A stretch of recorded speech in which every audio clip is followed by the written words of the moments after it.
Mag-gisado tayo ng okra with dilis. Unahin natin, paprito yung dilis.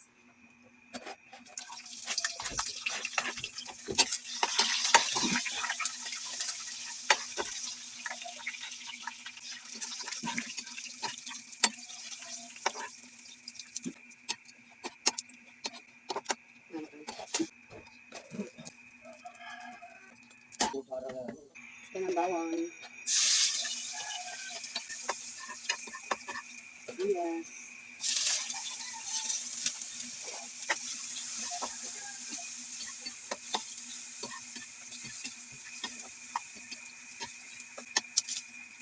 Matamis.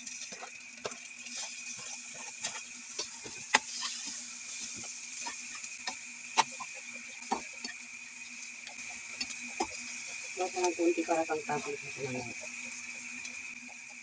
Yung okra.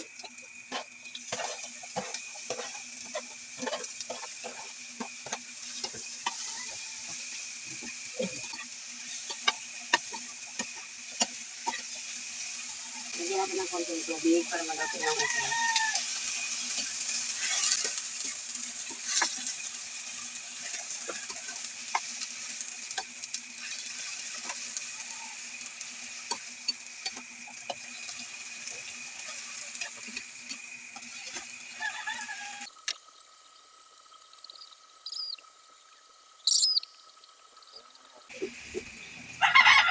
Sisiling.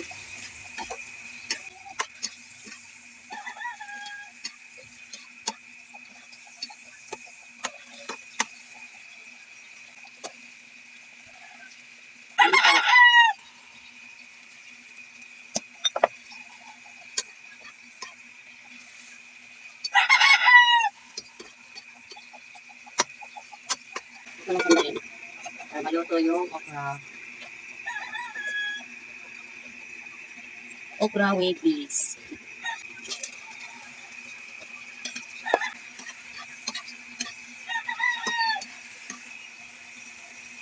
Yung hilaw-hilaw pa yung okra, dagdagan nito ng tubig. Ito ko yung maluto yung okra, guys. Takpan muna natin ulit para magaling maluto yung okra, guys. Yan.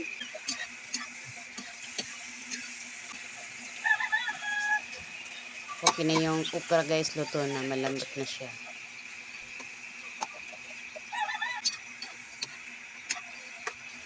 Sinala natin.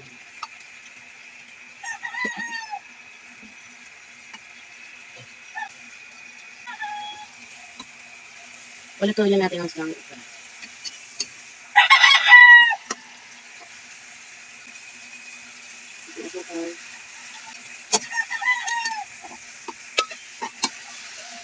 Dilis.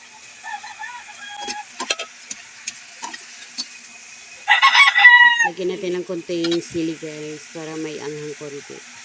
Balik natin yung hindi ako naglagay ng asin, guys. Wala nang asin kasi dilis ko, maalat. Pero tikman natin. Tingnan natin. Tikman natin, guys, kasi hindi ako naglagay ng asin. Okay na. Wala nang asin. Tingnan natin. Kasi maalat na yung dilis, maalat na yung susunod.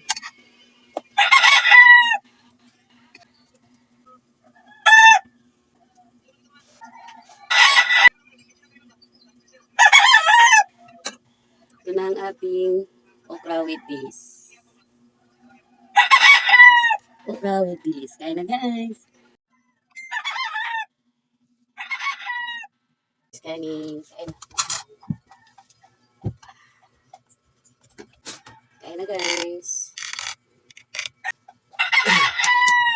Ito kaya na ating amo. Haba na iti amo. Hello. Tikman mo yung dilis with okra o okra with dilis. Wow, yummy ito nga pagkaluto ah. Talagang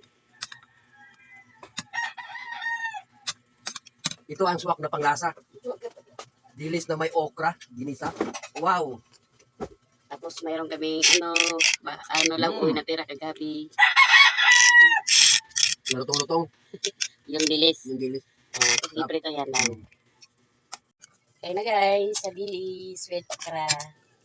Kumain na ang aking amo, ang aking habalabs. Kaya mag-duty naman siya maya-maya. Ang lasa mo, masarap. Masarap. Lutong ba yung lutong ng dilis at saka yung kamatis ng ginisa. Lalo na yung okra. Napaka. Saka maganda sa katawan to. Kasi ito luto-lutuin lagi, no? Okra. Wah. Masarap. Masarap nga papakin, no? First time.